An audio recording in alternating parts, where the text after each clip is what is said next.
It was a bright, crisp Monday morning when Malcolm Green stepped off the curb and onto the sleek pavement leading into Royal Ridge Motors. The dealership sat at the edge of an upscale neighborhood, a place where glass walls shimmered, high-end cars glistened, and every employee wore tailored suits like armor. It was the kind of place that exuded exclusivity, where names carried weight, and assumptions were made long before conversations began. Malcolm, dressed in a dark navy suit with no designer label in sight, walked in without fanfare. No flashy entourage, no expensive watch peeking from his cuff. He simply stepped in with the quiet confidence of a man who didn't need to prove anything. As he entered, the ambient lighting bounced off the showroom's polished tile floors.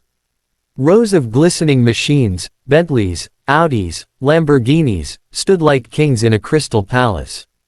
He took his time, eyes scanning the layout, noting the way the cars were staged, the condition of the floor, the layout of the brochures, even the tone of the salesmen's voices as they pitched potential buyers.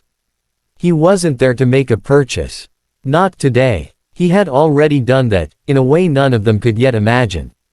Malcolm walked slowly past a cherry-red Porsche 911 Turbo S, running his eyes over the hood without touching it. He didn't ask questions, didn't interrupt, but as he moved past the main reception area, several eyes trailed him.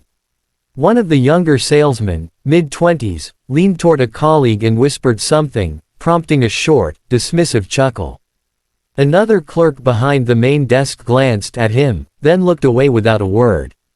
It wasn't just disinterest. It was avoidance, a subtle cue that he didn't fit the mold.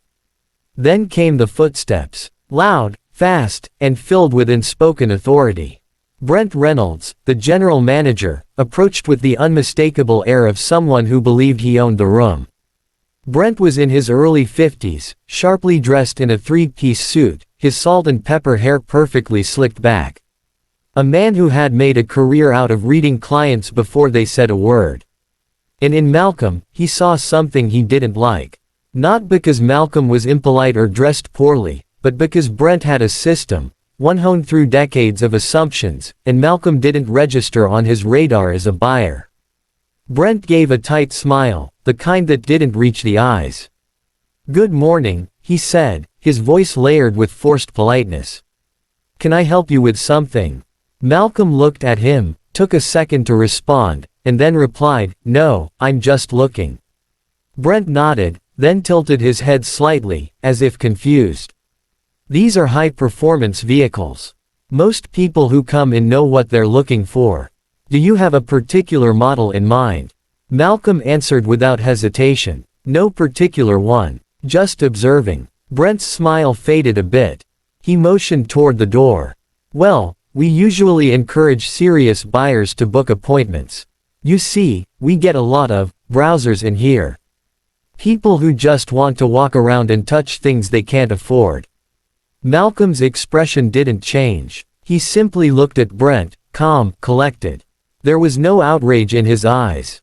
Just stillness. "I understand," Malcolm said, his tone neutral.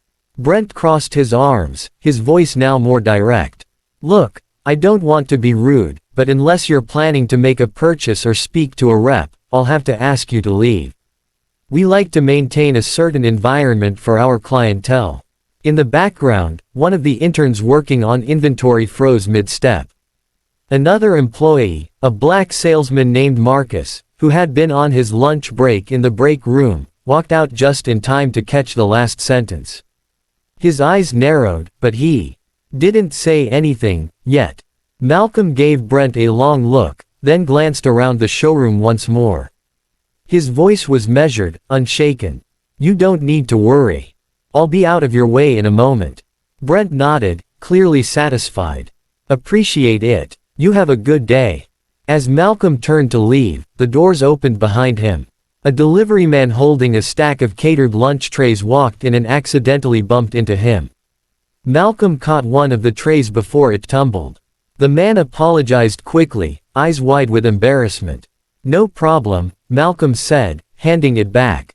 Brent, watching the scene, chuckled and muttered just loudly enough for those nearby to hear, "Figures."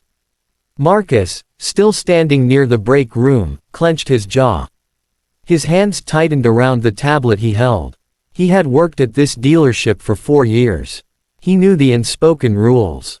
He had seen Brent treat wealthy-looking white clients in sneakers and ripped jeans like royalty.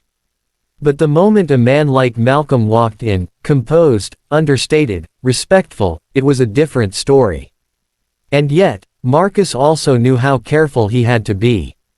Brent had power. And men like Marcus had learned the hard way what it meant to challenge that power openly. Malcolm walked out without looking back. His phone buzzed as he stepped onto the sidewalk. It was a message from his assistant. Legal has finalized the paperwork. You're officially the primary shareholder. Congratulations, Mr. Green. They'll expect you in the conference room at 11:30. He replied with a single thumbs up emoji, then looked back at the building one more time. There was no resentment in his gaze, just quiet resolve. Inside the dealership, Brent returned to his glass-walled office, oblivious to the tremors that had already begun under his feet. He poured himself a cup of coffee, pulled up the sales dashboard on his monitor, and leaned back in his chair with a smirk. He liked order. He liked knowing who belonged and who didn't. And he believed he had just preserved that order. Meanwhile, in the break room, Marcus paced slowly, trying to decide whether to speak up or stay silent. He knew something felt off. He'd seen that man's eyes, not angry, not afraid, just knowing. Like he had already written the end of a story no one else had even started reading. Down the street, Malcolm took a deep breath of morning air. He didn't rush, didn't pace. Just walked calmly into the cafe around the corner and ordered a coffee. Black, no sugar. He sat by the window and watched the cars go by. He had dreamed of this moment for years, not to embarrass anyone, not to flex power, but to take back spaces that had been kept closed to people like him for far too long. He remembered when he was 15, and his father had taken him to a used car lot in South Carolina. The salesman back then had called his father, boy, and steered them away from the nicer cars. He remembered how his dad had held his tongue, swallowed the insult, and bought a car anyway just to get them home. That moment stayed with him. It became a fuel, a fire. He had promised himself that one day, he'd walk into a dealership and own it, without asking for permission or acceptance. At exactly 11:25 a.m., Malcolm stood, smoothed his jacket, and walked back toward the dealership, not through the front showroom this time, but through the side entrance reserved for executive staff and owners. The receptionist, a young woman named Ellie, stood up abruptly when she saw him, her eyes wide with recognition now. She had seen the internal email that morning but hadn't made the connection. Mr. Green, I didn't realize. Malcolm nodded kindly. It's all right. Is the conference room ready? Yes, sir. Right this way. As he walked through the corridor, more staff began to notice. The IT tech, the inventory clerk, the head of HR, each of them registering the reality that the man they had watched get pushed out earlier that morning was now walking in as their new boss. Upstairs, Brent was still sipping coffee, chuckling at a meme on his phone, when his office phone rang. He answered casually. It was Ellie. Brent, the 11:30 meeting, you should come down now. Brent furrowed his brow. What meeting? Who's here? There was a long pause. Then Ellie answered, carefully, Malcolm Green. He's the new owner. Brent blinked. Excuse me. Malcolm Green. He's taken majority ownership as of this morning. The executive team is here for a welcome meeting. Brent stared blankly for several seconds. His coffee suddenly didn't taste as good. He stood, straightened his tie with shaky hands, and slowly made his way toward the stairs. As he descended, the buzzing in the showroom grew louder. The staff gathered subtly, pretending to shuffle papers or adjust displays, but their eyes were fixed on the conference room doors. And in the middle of that room, seated at the head of the table, was Malcolm Green, calm, composed, and no longer the silent observer.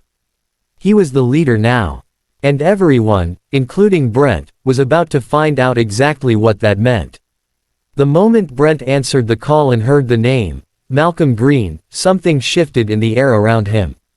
It was as though the sunlight pouring through the windows suddenly dimmed, and the calm confidence he had always carried began to evaporate. The name was unfamiliar at first, but the urgency in Ellie's voice made his stomach churn. "He's the new owner," she had said. Brent's mind scrambled for context, for anything that could have hinted this morning's guest was more than just another unqualified browser. He opened his computer, typing the name into the internal system, but by the time the first document loaded, a purchase agreement sealed and signed, the reality had already begun to sink in. He had kicked out the man who now owned everything around him. Brent stood from his leather office chair, his knees slightly stiff. He straightened his tie with shaking fingers, adjusted the cuffs of his shirt, and checked his reflection in the glass door. He tried to compose himself. No matter who this man was, Brent told himself, it had to be some kind of misunderstanding. People like Malcolm didn't just buy luxury dealerships, at least not without making their presence known. As he descended the staircase leading from his office to the showroom floor, murmurs began to ripple throughout the building. Staff who had overheard the news whispered to one another in disbelief. Marcus, the quiet but respected black salesman who had witnessed the earlier confrontation, now stood by the customer lounge, arms folded, his eyes following Brent's descent with a gaze that revealed nothing, and everything. In the conference room, which sat behind tinted glass doors at the far end of the hallway, Malcolm sat at the head of the long mahogany table. He was no longer the anonymous observer. With him were two individuals, a sharply dressed woman in a charcoal suit and a man with a laptop and a stack of folders. Legal counsel and executive support. Malcolm sat relaxed but upright, his fingers laced together in front of him. His presence radiated calm authority, the kind of confidence that doesn't need to announce itself. Brent paused just outside the door, took a deep breath, then stepped in. The room went quiet as the door closed behind him. Malcolm looked up and met Brent's eyes. The same eyes Brent had looked into that morning, but now, they carried the full weight of truth. Brent opened his mouth to speak, but Malcolm raised a hand gently. "No need to. Introduce yourself. We've met," Malcolm said, voice even and calm. Brent's face flushed red. He tried to force a laugh. "Mr. Green, this is a bit unexpected." "I imagine it is," Malcolm replied. "For both of us." Brent looked to the other two executives as if hoping they would step in. They didn't. Instead, the woman leaned forward and placed a thick packet of documents in front of her. "As of this morning, Mr. Malcolm Green is the majority shareholder in Royal Ridge Motors, with full authority over management decisions effective immediately," she stated.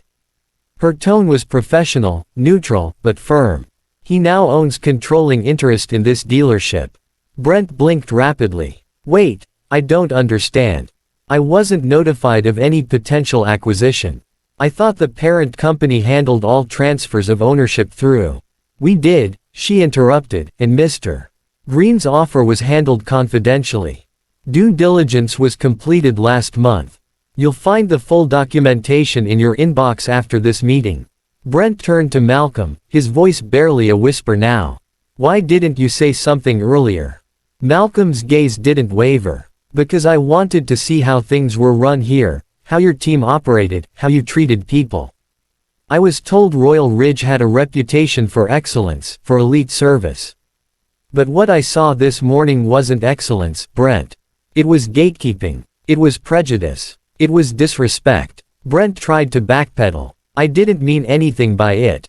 You have to understand, we get a lot of people coming in who don't look like they belong." Malcolm finished, his voice still calm, still level. Brent went quiet. Malcolm leaned back in his chair. "I came in without an appointment, yes. I didn't arrive in a Ferrari or announce who I was. But that was intentional. I've spent my whole life being treated like I was less than, because of how I look, because of the suit I chose to wear, or the name I carry. I've been overlooked in boardrooms, talked over in meetings, and followed around in stores.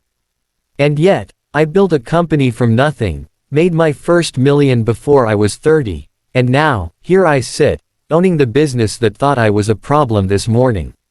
The silence in the room grew heavier with every word. Brent fumbled for words. "Mr. Green, look, I've worked here for 20 years. I've built this place with my own hands. I've trained the staff, raised our sales numbers. I made this dealership what it is." Malcolm nodded. "I don't doubt that you've worked hard. But hard work doesn't excuse poor judgment. It doesn't excuse making someone feel like they don't belong. It doesn't excuse trying to protect a brand by excluding people who don't fit your image of a real customer."